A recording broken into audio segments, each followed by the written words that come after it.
News, आवाज महाराष्ट्राचा। IT park Hinjawadi परिसरामध्ये अमेरिकन नागरिकांची फसवणूक करणारे कॉल सेंटर। सायबर पोलिसांनी छापा टाकून 2 कॉल सेंटरचा केला पर्दाफाश। आयटी पार्क हिंजवडी परिसरात अमेरिकन नागरिकांची फसवणूक करणारे 2 कॉल सेंटर चालत असल्याची धक्कादायक माहिती उघडकीस आली आहे। अमेरिकन नागरिकांची फसवणूक करणाऱ्या 2 कॉल सेंटरवर पिंपरी चिंचवड शहर सायबर पोलीस आणि पिंपरी चिंचवड शहर गुन्हे शाखा क्रमांक 2 या पथकाने छापा टाकून पर्दाफाश केलेला आहे। तसेच या कारवाईमध्ये जवळपास 20 कॉम्प्युटर, 3 हार्ड डिस्क तसेच या कारवाईमध्ये जवळपास 20 कॉम्प्युटर, 3 हार्ड डिस्क ताब्यात घेऊन पोलिसांनी कॉल सेंटरचे मालक आणि कर्मचारी अशा एकूण जवळपास 23 जणांवर गुन्हा दाखल केला आहे। हिंजवडी परिसरामध्ये स्काय हाय सोल्युशन आणि टेक लॉ सोल्युशन या अमेरिकन नागरिकांची फसवणूक करणाऱ्या 2 कॉल सेंटरवर पोलिसांनी छापा टाकला। अमेरिकन मेडिकल हेल्थ डिपार्टमेंटमधून बोलतो, तसेच अमेरिकेतील कम्युनिटी चॉईस फायनान्शियल कंपनीमधून बोलतो आणि मेडिकल हेल्थ डिपार्टमेंटमधून बोलतो असं सांगून अमेरिकेतील नागरिकांचे हे कॉल सेंटर मोठ्या प्रमाणात आर्थिक फसवणूक करत होते। तसेच अमेरिकन नागरिकांकडून मिळालेल्या माहितीच्या आधारे या माहितीद्वारे अमेरिकन लॉ फर्मकडे तक्रार करून त्यांच्याकडून डॉलर स्वरूपात मोबदला घेत होते असं पोलीस तपासात उघडकीस आलेलं आहे। या प्रकरणात सायबर पोलिसांनी स्काय हाय सोल्युशन या कॉल सेंटरचे मालक सागर कुमार यादव, मॅनेजर आनंद पंकज सिन्हा आणि टेक लॉ सोल्युशन कॉल सेंटरचे मालक धनंजय साहेबराव कासार आणि मॅनेजर हर्ष शंकर खामकर यांच्यासह इतर 19 कर्मचाऱ्यांना बेड्या ठोकल्या।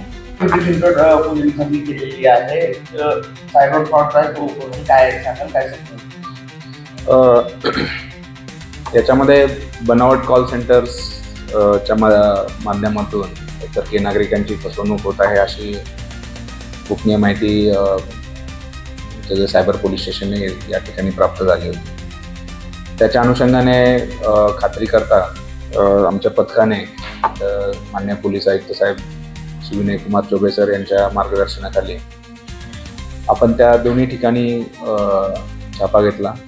त्या छाप्यामध्ये त्या ठिकाणी एकूण आपण दोन्ही कॉल सेंटर मिळून 23 लोक त्या ठिकाणी ताब्यात घेतले आणि त्यांच्यावरती बनावट हे कॉल सेंटर चालून लोकांची फसवणूक करत असल्याचे निष्पन्न झाल्याने गुन्हा दाखल करण्यात आला।